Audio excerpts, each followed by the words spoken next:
Hey everybody, Dr. Rob Silverman here, Proven Health Alternatives. I have returning guest, CEO and founder of one of the best companies on the market, Healthgevity, Mr. Michael Antonelli. Michael, great to see you again. Thank you for the invitation back. We had so much fun the first round. We had to pick up where we left off.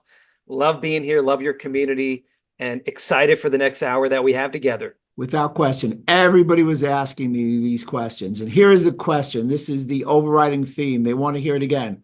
What are peptides? Why are they so effective? And what do they do? No better place to start.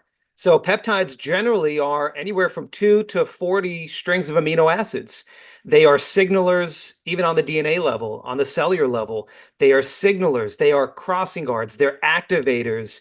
They are there to create a natural response for an intended target. Now, there are plenty of different peptides, and they all have different functions.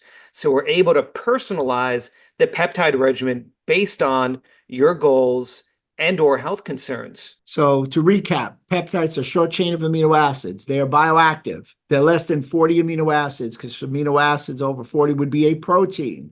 They're natural, they're bioidentical, or they're altered like synthetic. But the big thing is, which I know you're going to jump with, their combo of peptides signal the body to repair itself. So give me some of the positives. Give me some of the how do the peptides work we talked about, but tell me, what do they do? Absolutely. So there are peptides naturally occurring inside us as we age, as we have stress or accumulate toxins or age, we have less, and that impacts our ability to heal. And so many of us may recall as we're younger, we get the paper cut, it heals right away, versus as we get older, we feel that we bruise easier, that our ability to heal on the skin level, forget about inside, is also affected. So by augmenting peptide signaling and adding in oral or injectable or topical, or we could talk about all the different delivery formats, we're putting the body in a better position to respond, to repair, to regenerate. I know we keep going back to some of those that you like to use in your dispensary that you are counting on to help layer in and complement all the other services that you are having with your protocols. Without questions, peptides fit into any functional medicine, functional neurology, functional nutrition armamentarium. They are synergistic with other nutrients, as many of your formulas have. They're also standalone. Of course, the gold medal winner, and we're going to get to it, and we're just going to put a pin in it for a second. I know everybody wants to hear about BPC-157, but I want to give that little background. I want to take it as a blank canvas, and I will need you to color it in a little bit. You spoke about peptide signaling pathways. There's peptide receptors in the body. People don't realize that the body's made to absorb peptides. They help with muscle growth. They're good for immune function.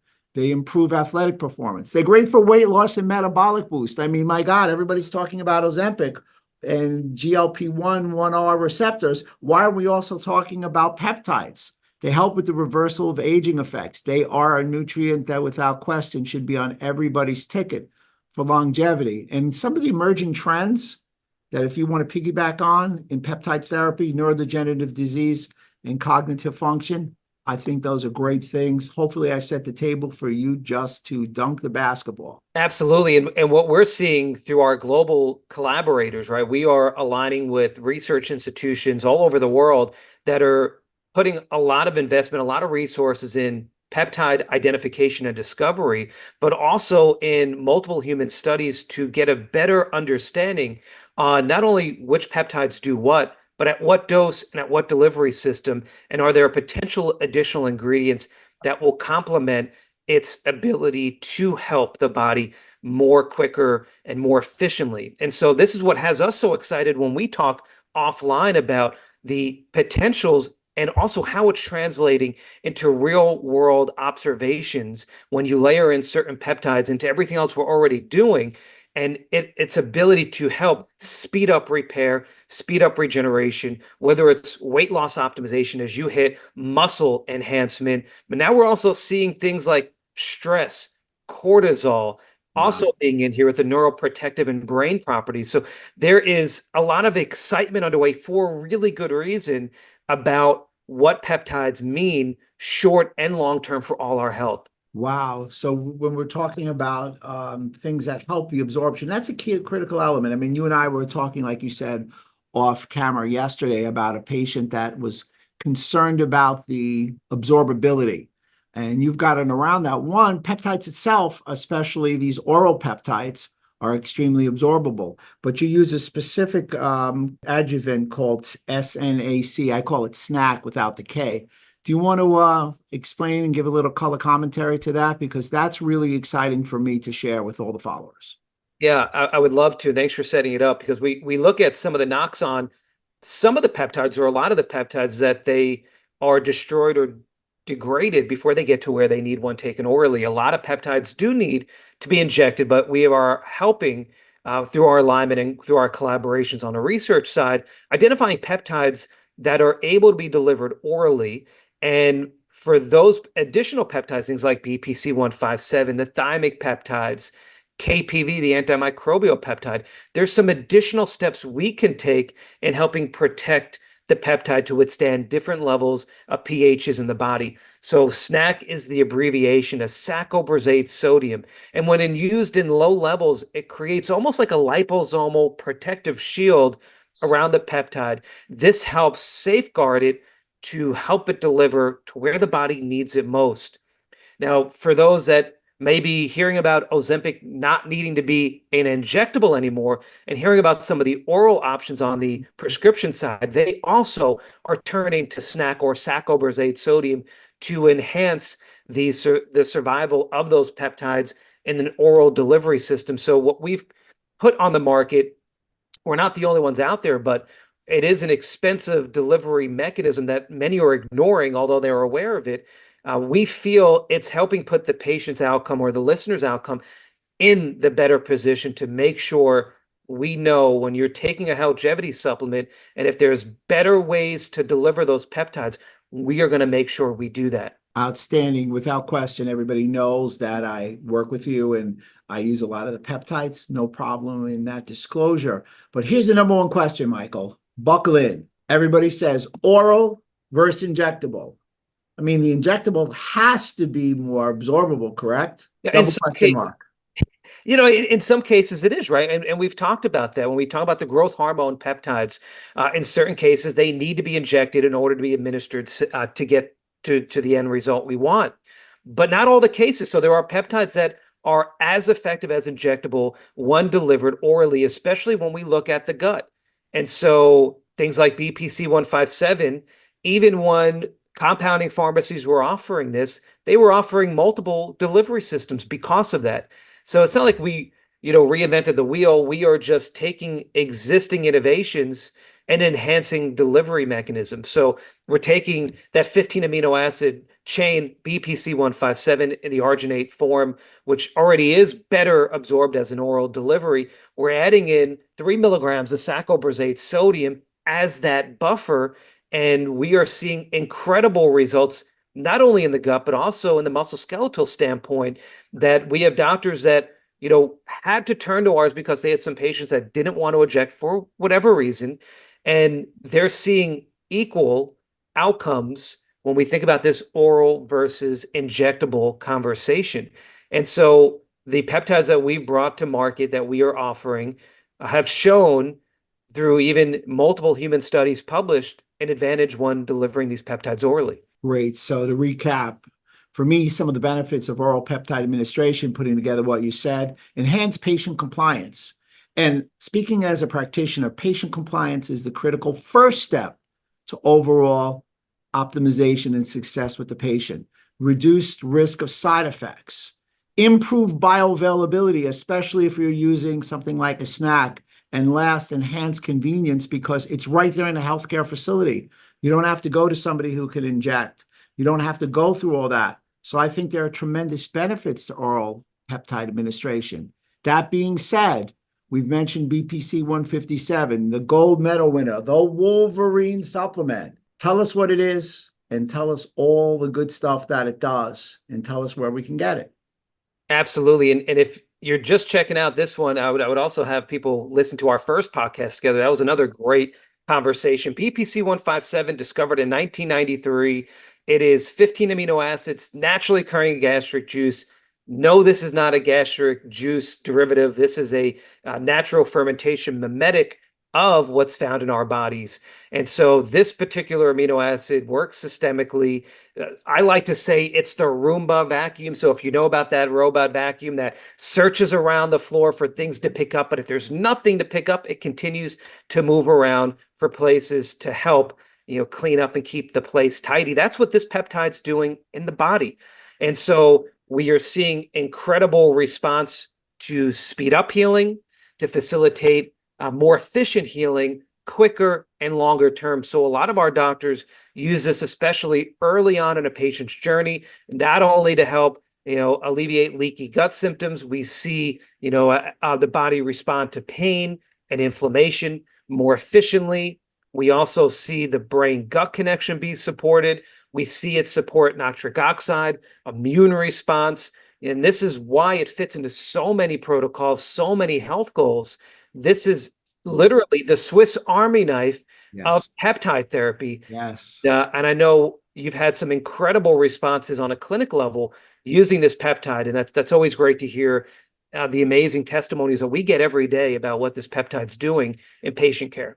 Without question, I utilize it regularly in my office. I've lectured on it. I shared it with many of my colleagues, and so far, everybody's been giving it not just a thumbs up, but a true double thumbs up.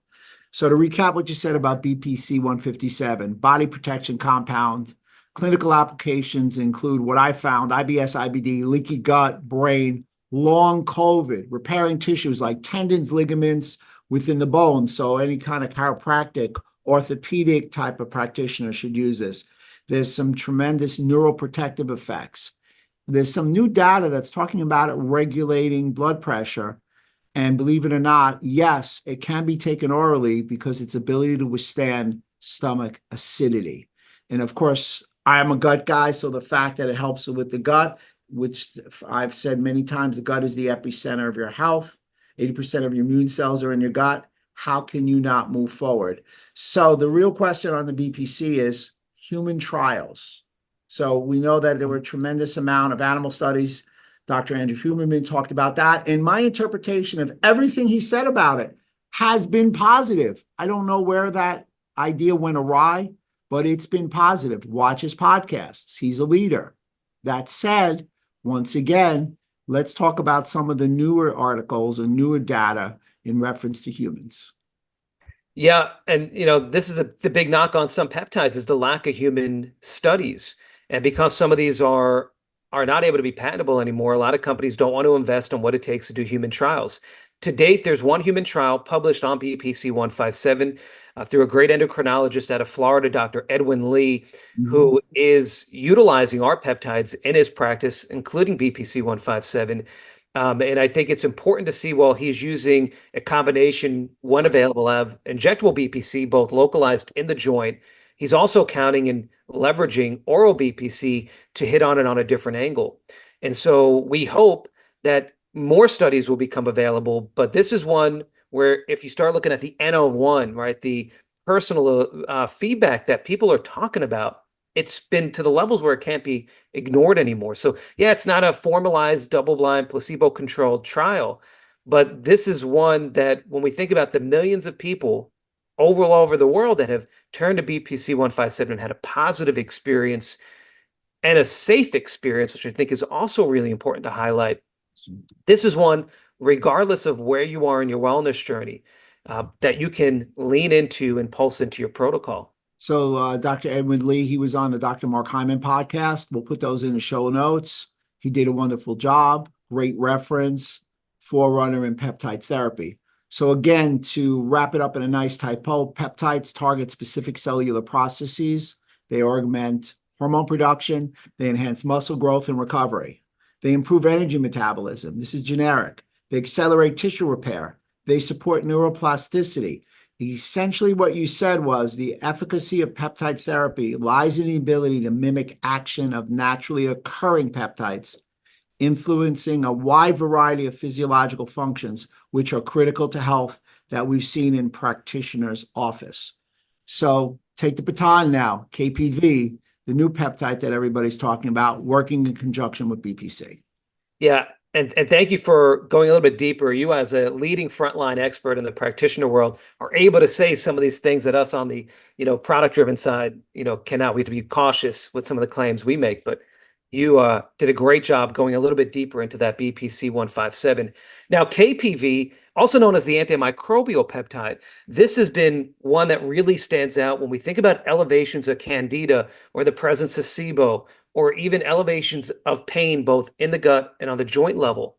So many providers do turn to layering or combining BPC-157 with KPV. And normal dosing, I think we should talk about ideal dosing, 500 micrograms of each, at least once or twice a day away from food, is where you're going to see these most commonly turned to on a provider level. KPV complements a lot of the reasons you outlined on BPC-157. We see those that are using both have a better outcome more quicker and efficiently than those using these individually. And so very popular to stack these together, especially in an oral delivery format. Now, you use the word stack. Now, we're going to get to the ultimate stack in a few minutes. We're going to have everybody hold. We can't give the ending of the movie in the middle of the movie. We had the beginning. We're at the middle now. But again, KPV is a potent anti-inflammatory, antimicrobial peptide, which has shown tremendous promise in many different disease conditions. You put it at the top of the list, and I love it. GI conditions like irritable bowel, IBD, anything with a gastritis and itis. It helps with wound healing, psoriasis, rheumatoid arthritis, acute joint injury, all which have a gut basis. So when you take BPC-157 and KPV, you're not only helping musculoskeletal and the brain, but you're also helping the gut. And again, whatever you do to your gut, you do to your brain. So practitioners who are gut-oriented, which are a lot, a wide variety of patients and need gut health, I recommend that stacking, if you will. But we'll get to the ultimate stack in a second. I know where you want to go with this. So that said, once again, what is TB4 frag? We had that question. Is it orally okay? We had that question yesterday. Hit it, Mike. Yeah, thank you. So thymosin beta-4, the original peptide, 43 amino acids, where we saw that transition when the FDA updated what is a definition of a peptide being 40 or below. We then started looking at fragments of peptides. And the first four, the 1 through 4 frag, is where we saw a lot of the heavy lifting responsible for the full thymosin beta-4, which is not orally bioavailable. So we had to turn to fragments, and we also had to avoid some of the fragments naturally occurring in the full TB4 that could also spark and enhance and accelerate mast cell dysfunction, which is the fragment 17 to 23. So 1 through 4 is the heavy lifter. When we think about thymic peptide production declining with age, and we also see when we get sick a little longer, a little bit quicker. This is all coming into our immune system. We're as young as our immunity, as our immune system. So thymic peptides are declining as we age. Thymosin beta-4 frag 1 through 4 is one we can turn to help restore that function to more youthful levels when we were at our prime. And then we also lean on a lot of Professor Kavenstein, who's one of the leading bioregulator experts who most recently passed away, but his research will live on. And bioregulators are shorter chains, 2 amino acids. Bioregulator dipeptide called thymogen is also one in the thymic peptide world that can be turned to help restore damage to the thymic immune system. And we put these together to help balance each other, but more importantly, to provide the outcome we all want. So thymic peptides is becoming to be a major focus in the last couple of years because we're seeing damage done to our immune system for a variety of reasons, which if you want, you could dive into, but to help restore, rejuvenate the damage that many of us have accumulated over the last couple of years to revive it to a healthier, more rejuvenated immune system. You made a great point about thymic or the thymus. The thymus is the first gland to go through involution, shrinkage. It's a critical element for our immune system. And when does it start to shrink? In our teenage years. And it's one of the biggest reasons why as you alluded to, people over 60 and 65 have a decrease in immune function. So to help or support or make that immune function more robust for a gland that is without question shrinking is a key takeaway. So peptides, again, are they just functioning at the gut level and helping the immune system? But now we're talking at a gland level and an overall immune system. So we need to add that into the functions or the positive functions. So let's get to the idea. I said it before, Wolverine. The reason that we call BPC-157 the Wolverine supplement is like Hugh Jackman in the movie, he heals real quick before your eyes. Then we use the term stack. So let's stack these peptides and help me walk through why you decided to put them together, why you decided to put BPC-157, KPV, and stack it with TB4 frag. Yeah, well, we hit on it earlier about one of the main barriers of success is compliance and convenience. And so I've been there, right? We get excited, we buy this new supplement, it sits on the kitchen counter, right? We don't end up taking it. And so anytime we could create ease of use, we're in a better place.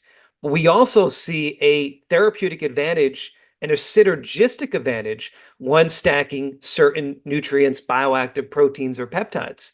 And we highlighted why BPC and KPV are very synergistic together, but also the same could be said for things like thymus and beta-4 fragment.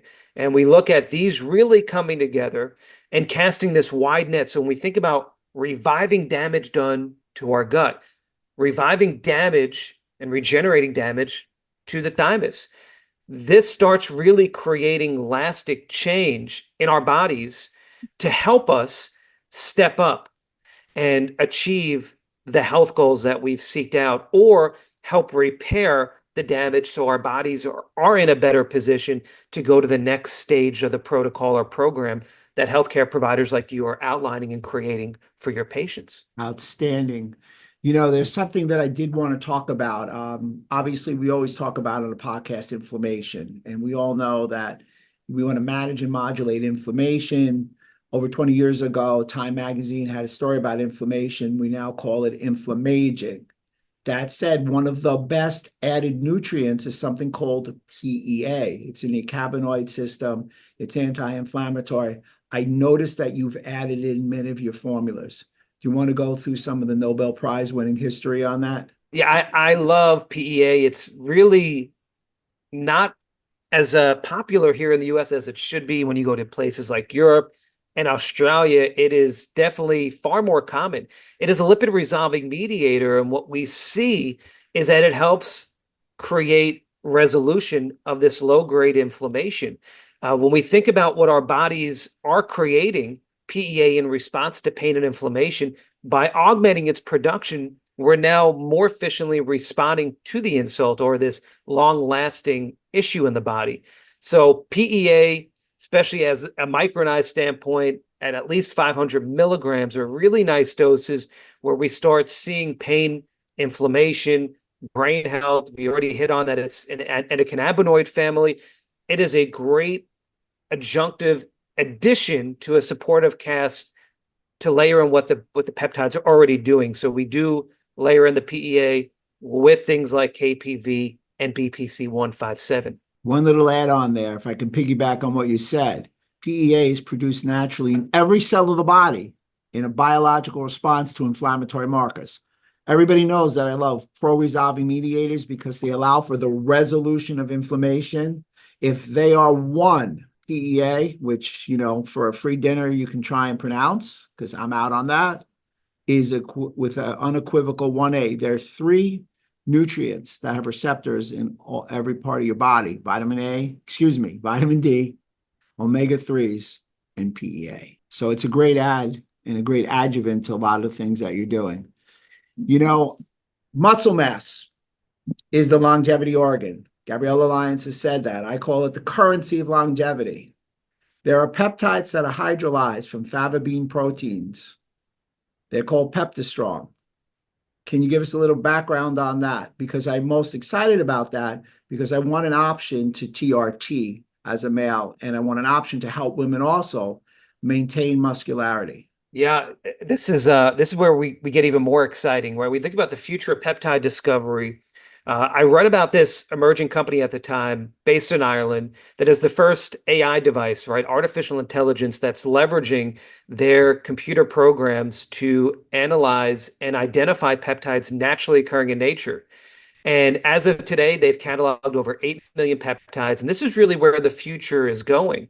But the first peptide that they went all in terms of investigating, researching, and publishing is a multiple peptide matrix, naturally occurring very low levels in fava beans.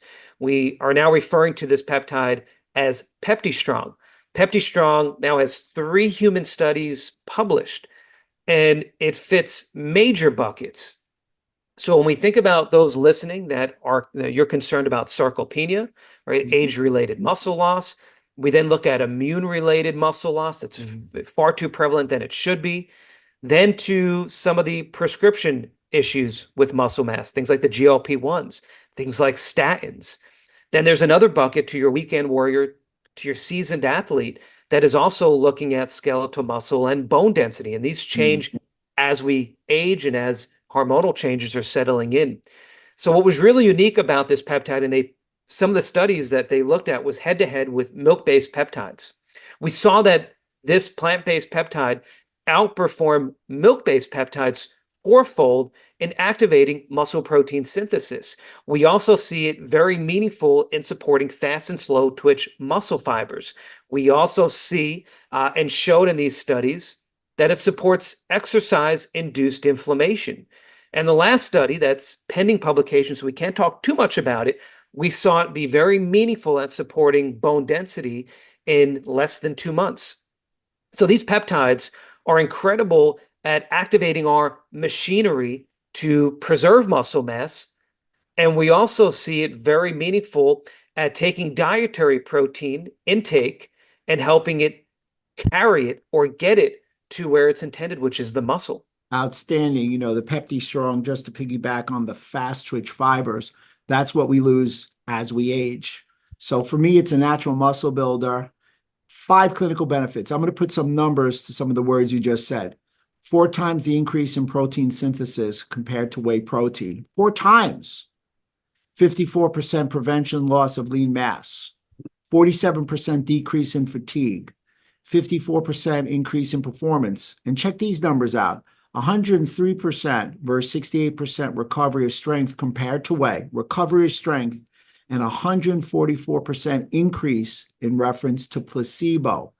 So if you're worried about longevity, if you're worried about muscle mass and muscle performance, and we all should, because you use the term sarcopenia, loss of muscle mass, really should be extended to the loss of muscle mass as we age.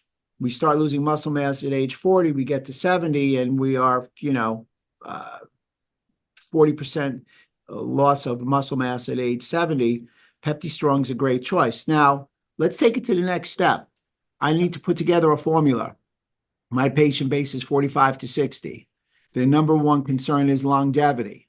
Let's base part of longevity on muscle performance, muscle mass, muscle recovery. Let's start putting ingredients together at a time. We'll start with peptiStrong. What would be the next one you would want to put in that formula? Well, there's a lot of directions to go to, but I think one area that it seems to be publishing data every day on is creatine.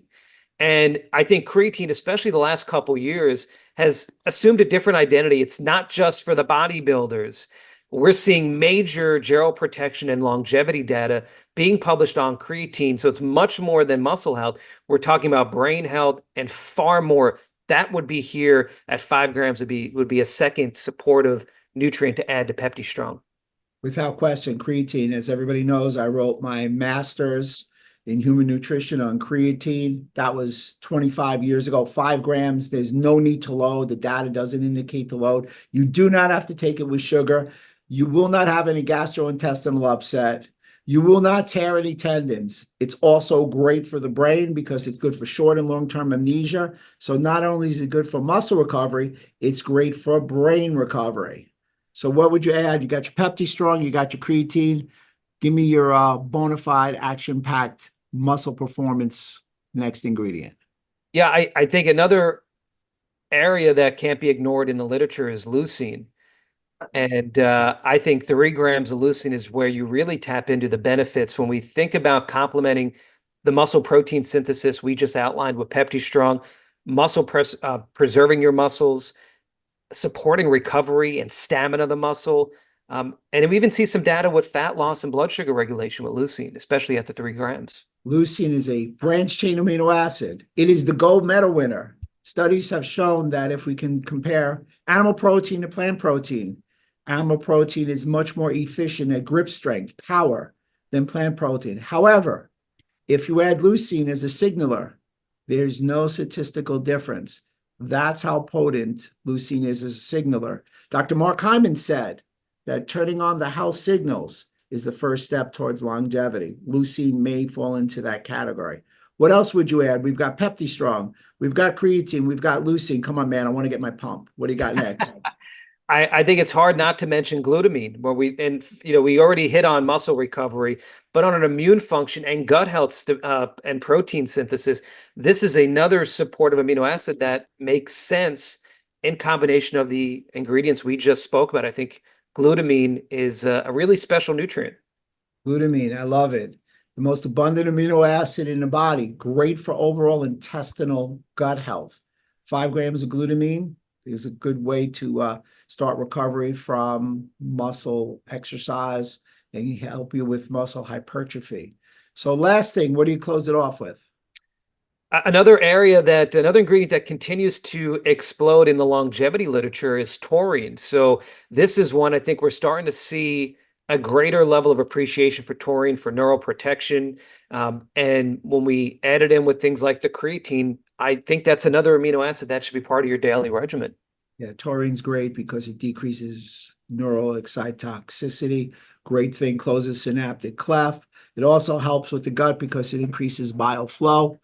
That's for another day, but bile flow is great because it helps you decrease your incidence of leaky gut and small intestinal bacterial overgrowth. So we covered a lot. I just wanted to know what's next in the longevity world in reference to supplements, themes, and possibly lab testing. Oh, wow. How much time do we have left? I mean, that's a lot. There's data every day changing and emerging, but you want me to just give you a couple of my top 3 or 4 areas? You know what? Let's do a list. Give me your top 5 things for longevity as far as supplements that we talked about, and then I'll ask you for another list. So we're in the list section of our conversation. Sorry about that. No, I would say one that I'm becoming even more excited about is the role of natural ways to support stem cell health. And so stem cells, you're going to be reading a lot about this in the near future. This kind of laid in with autophagy and cellular cleanup. There's some incredible nutrients and bioactives that are emerging in the very near future to help. We talk about the hallmarks of aging, optimizing health span. These are major buckets for that. And so that would be number one. Second area, we hit on it earlier too, mitochondria Mm. and ways to preserve or optimize our mitochondria or repair damage to the mitochondria is another major area. Number 3 is going to be how do we support inflammation? And there's a lot of literature coming out there when we think about the resolution phase of inflammation. That's number 3. Number 4, this is a big one, biofunctional proteins. And there's some incredible research companies on a global level that are leveraging emerging technologies to ferment or mimic proteins naturally occurring in us, specifically breast milk mimetics. When we think about the role of breast milk helping to shape an infant's gut and immune system, well, they're now taking a lot of this into leveraging this technology and helping repair at an adult level damage done to these major systems. That would be right up there. Now, if I had to say a number 5, an area of major interest would probably be what we just spoke about, looking at peptides and creatine and taurine and leucine and glutamine, leveraging amino acids and peptides to help not only hit on longevity, but keeping our body's foundation, our skeletal mass, our muscle mass in the best place possible for as long as possible. So that would be my number 5 in trends that we're following very closely here at Healthgevity. What about NADH or NAD plus? Where's your stance? What do you got on that? Yeah, I think that we look at NAD, and there's doctors we work with that are doing injectable, they're doing IVs, and they're doing supplemental. So we are aligning with some incredible researchers that looked at ways to play offense and defense inside the cell. So we've identified natural compounds that are addressing the root cause of NAD decline, while also helping the body restore and make more naturally. And so a great natural ingredient, if it's not on your radar as a listener, is NAD3. Mm. Then we get into this whole battle of NR, NMN, niacinamide. Mm. I feel like let's fix the root cause with NAD3. I think there's some emerging data on the niacinamide front that I think it's a very nice support to add in with that as a way to help restore healthier levels of NAD in our bodies. So we've established that peptides like BPC-157 have 8 different ways actually to help the gut. KPV, PEA because it's inflammation. What other tools, what other supplements, of course with the diet, because everything starts with food and diet, etc. What other supplements would you recommend to help in a gut restoration program? Yeah, and the gut is so critical, right? It's a great place to start. As you know, as many listeners who have been following, you start with the gut, you fix it, and then you assess what hasn't been resolved, and then we'll address that with future protocols. Things that stand out to me: serum bovine immunoglobulins, lactoferrin is another one that's a game changer. I look at things like butyrate or tributrin to help support short chain fatty acid production. I like probiotics. I'm probably not as hot and heavy on probiotics as many, but I do think it's a nice tool. It's part of a bigger play. If you are going to use probiotics, make sure that they're ID verified, DNA sequenced, and have human data to support those particular strains. I also like. I'm actually going to call one timeout. I've got this new rule. I'm allowed to call 3. Say that again and explain to everybody what that means, because there's a little backdrop. I was lecturing this weekend to a bunch of docs, and a lot of the docs don't ask the quality and where products come from. You just mentioned something that was extraordinarily salient. Yeah, I said a lot, so I'll just kind of say what, ID verified, DNA sequenced, human studies to back up why we're using the strains, but that should be said for any ingredient. When you go on our site, you go to any product, we break down why we chose each ingredient, how we got to the dose. There's references backed up by every ingredient and why it was selected. There needs to be a story on the research and how we're deciphering and interpreting the latest research. I think there's a lot of, wild west in this industry. There's a lot of different levels of quality ingredients, different levels of fish oil, different levels of probiotics.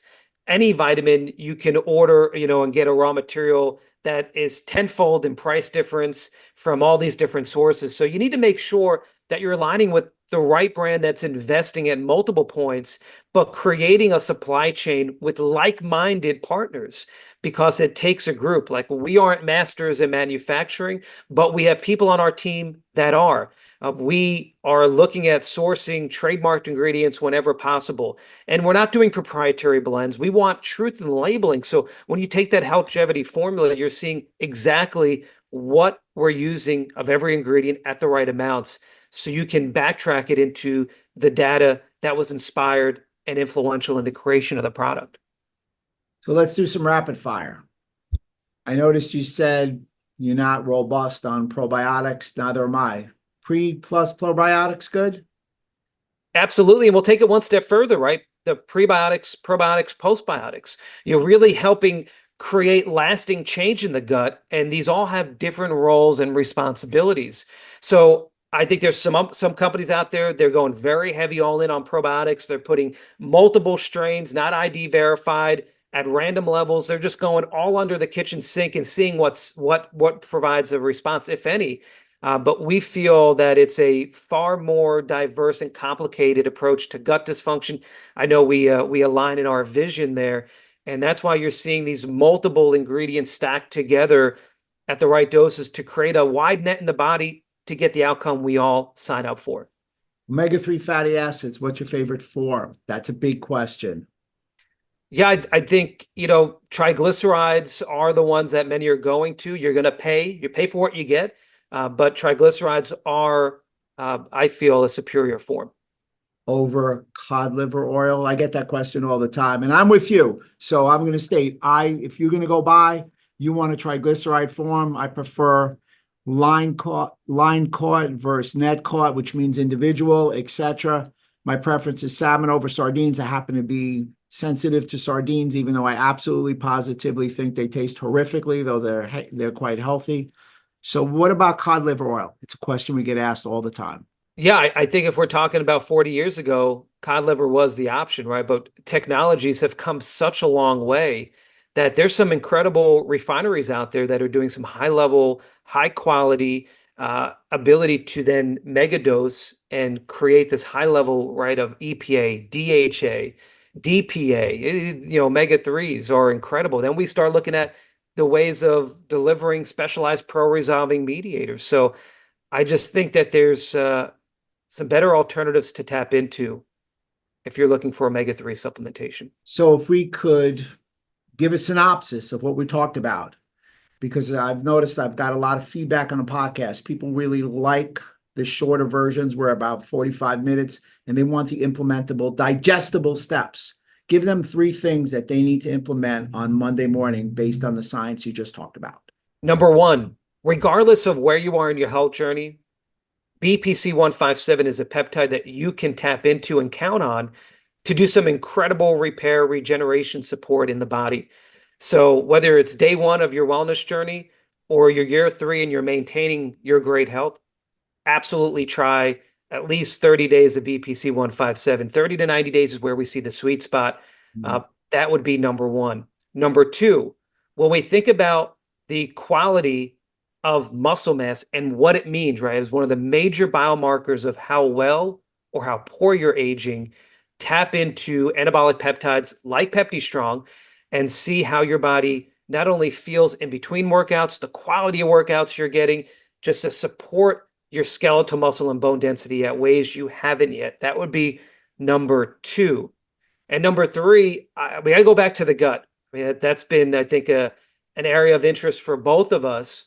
But looking at a combination of serum bovine immunoglobulins, WIP butyrate, WIT ID verified probiotics, layered into the ultimate stack peptide, BPC, KPV, PEA, I'll put those 2 approaches up against anything. And so I think let's get your gut, let's get the house in order, and then from there we'll reassess and continue a great journey together. Outstanding. This has been great. I'm happy for a replay. I'm happy you tied a lot of the loose topics up, put it in a nice tight bow, also helping me out with some of the new things that are going out there. There'll be a part 3. Peptides are without question at the top of everybody's consciousness in the health field. I'm happy that you made some time for me. Everybody, Mr. Mike Antonelli, industry expert. Rob Silverman, Proven Health Alternatives.